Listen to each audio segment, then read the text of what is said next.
everybody. I'm here today with a friend. I let him introduce himself with your name, surname, and where you are from. So my name is Sergey Svetnitski. I'm 30. I was born in Russia, but now I live in Israel. Live in the center of Tel Aviv, What is your job? where at the moment I'm unemployed.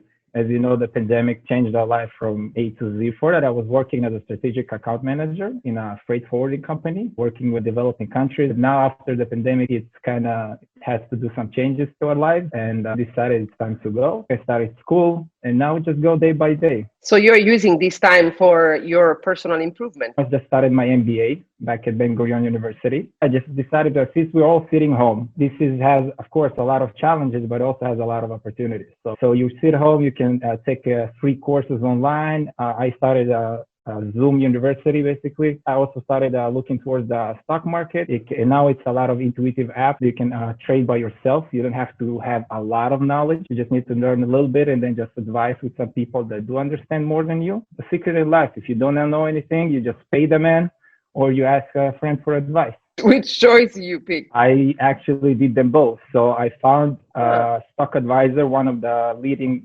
newsletter in stock advising, Motley Fool. From them, I'm getting the research on the company. So now if I like the company, I invested. And after that, I talked to people that already invested and I asked them the how. And after I got this information and that information, it made me my choice a lot easier. I am curious to know, how did you choose to your path of studies and then your job? That is actually interesting because if I look back, I had no plan.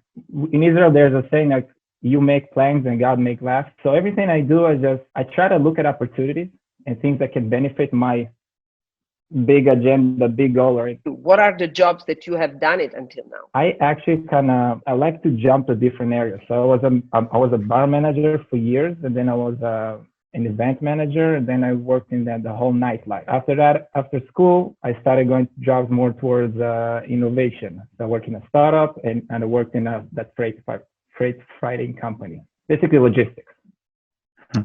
So what I think is you are not a crazy investor. You think about it, you ask for advice, you are humble. If you really want to find a sense of purpose, just find something that you care about, that kind of interests you, but something you can do well. Try to invest in that. Don't overcomplicate it. How many languages do you speak? English, Hebrew, Russian, and I understand kind of Spanish and some words in Arabic here and there. What about Italian? Do you want to hear the Italian I know? No. So have you been to Italy? Yeah, of course. I've been to Italy, I think twice. Once was when before we came to the Global Village reunion. And I was with my father once when I was a youngster, around 15. And I'm skiing every year. So I've been to Italy a couple of times for skiing, but love it.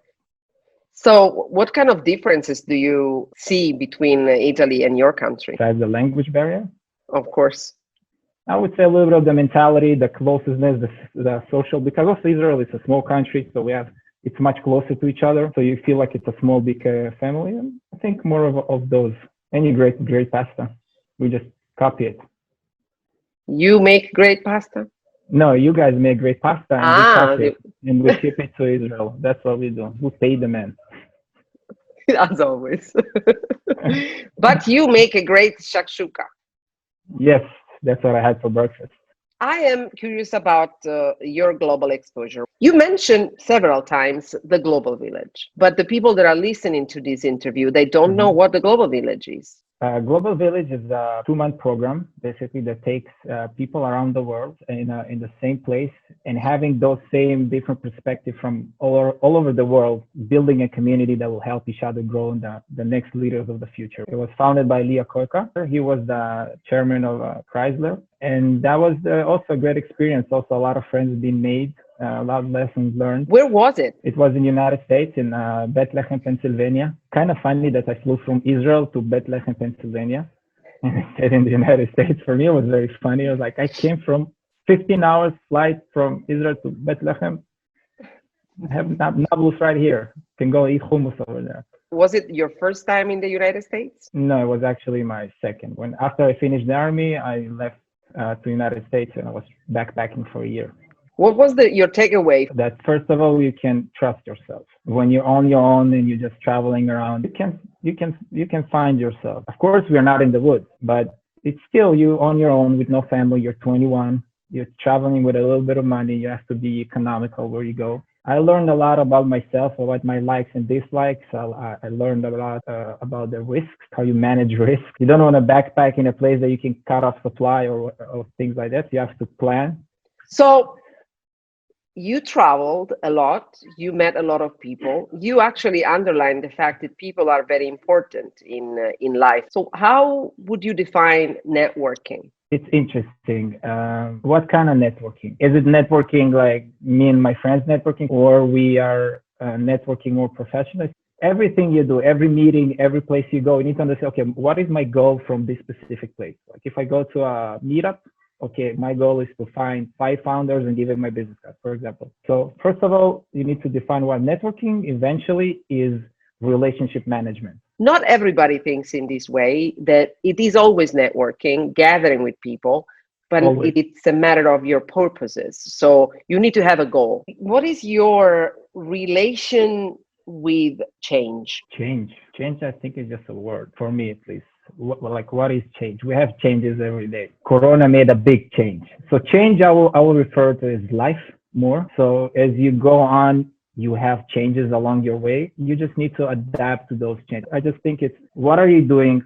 Why are you doing it? How do you do it? And then change is just something you just see the results eventually. So what if you match 2 words, leader and change? Leaders are those kind of people that usually, because of them, you see change, because they're doing things differently. They think differently. They see different results and they bring different value, and that value people can relate to it, and that brings a change. They're building us different paradigms, different mindsets. And when they do that, we can relate to that, and then we can change our own mindset, and then the people around us, and that's how it goes, just like a cycle of things. Are you a leader? I think that's something that others need to say about it. But I can say I'm a catalyst. For example, if I come to a presentation, a room, or whatever, I try to be involved. I try to find who are the key players in this conversation. How do I get in touch with them? How can it help me along my way, or how can I help someone else? And I just let the flow. I just let it happen in a way. This is very interesting. I just realized that you never thought about yourself as a leader. I think it's just something that usually you reflect on. So it's something I need to reflect back. I think I have still a long way to go, a lot to learn. Hopefully can reflect in the future about it. Hopefully. I have to admit, the way how I see you, and leaders, as you were saying, and there is also this misconception about leadership, that the leader is the one that leads. But what does it mean, leading? What is it? Is staying, giving the vision, giving the path, showing you the way. It's like a Mandalorian. This is the way. But leaders are around us. They are not in front of us. They are not behind us. They are next to us. And from my perspective, you are a leader. I've been with you walking at night in Tel Aviv.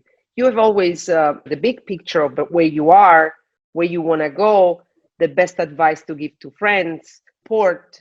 This is leadership. In a place where you worked, people that were used to work with you or clients, they were looking for you. Yeah. Why? Because you were a light in that darkness. And it was dark because it was a bar, but you were a light. I can tell. I mean, that's it is what it is. So I really loved it. But what did you do to make this happen? And this is what I think. You think that you didn't do much. You were just yourself. But that's because you have a very particular and simple way of being a leader. People recognize you and they just look for you. They don't just follow, but they feel that they need you. And somehow, for a laugh, for an advice, for a suggestion, for a talk. I think people relate eventually to this kind of energy of you not trying too hard to win their attention. You just genuinely interested in what people say. So an effective leader, as you said before, I think 70-80% of the time he'll listen and only says when he needs something to say. And then when he says something, he's really trying to help. So let's go to the closing. Thank you. Thank you, Sergey. I really thank you for sharing your stories and your views with us. Thank you very much for having me. It's always fun talking to you. We always laugh to learn and really share in our conversation. And this is actually, I want to use this opportunity to thank you, not only as a professional, but as a friend. We always had this genuine conversation, even if it wasn't pleasant, it was always genuine. And this is something that I really cherish and I respect. So thank you.